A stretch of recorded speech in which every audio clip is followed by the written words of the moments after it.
Assalomu alaykum kuzatuvchilari. Bizdan laboratoriy bloklarni so'ragan akalarimizga 3 xil variant qo'limizda bor.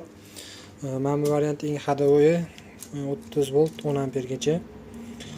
Toklari tushib chiqishlari mana bu buragan zahoti tushib chiqadi, ya'ni ishlashini o'zimiz ishlatib turganimizda ko'rsatib beramiz. Buragan zahoti tushib chiqadi bu variantda. 30 volt 10 amper komplektida kabel bitaniya kabeli va kleshli kabellari bor va mana bunaqa instruksiyalari bor. Bu variantimizni bosib tushirasizlar. Buni hozir yoqib ham ko'rsatamiz. Buraganda plavniy tokda, lekin bu точно beradi. Misol uchun sizga 1,5 volt kerak bo'lsa, buni bosib 1,5 voltga tushirib qo'ysanglar, 1,5 volt точно chiqazib beradi. Yana bitta plyus tomoni vkulchator oldi tarafida. Buniki orqa tarafida. Vkulchator oldi tarafida.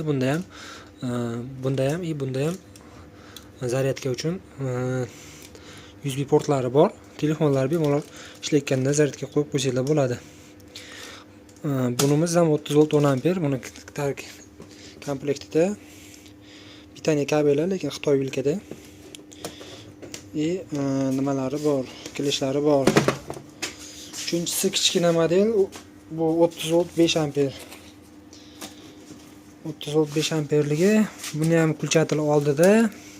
Bu ham bunga o'xshab knopka bilan bosib tushib ko'tariladi. Buni komplektida Eurovilka bitaniya kabeli va plus minus uchun klesh kabellari ham bor. Uchala modeldan ham hozir nalichida bor. Bundan bitta, bundan ikkita, bundan bir 3 ta bor. Bemalol orqaga chiqib zakaz qilsalar bo'ladi. Misol sizga 3,5 volt tok kerak bo'lsa, mana bunda ishlaydi.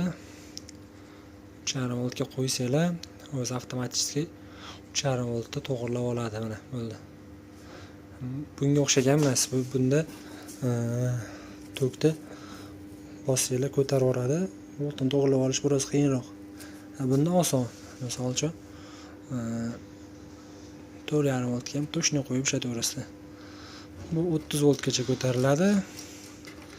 Amperni ishlashi ham xuddi shunaqa.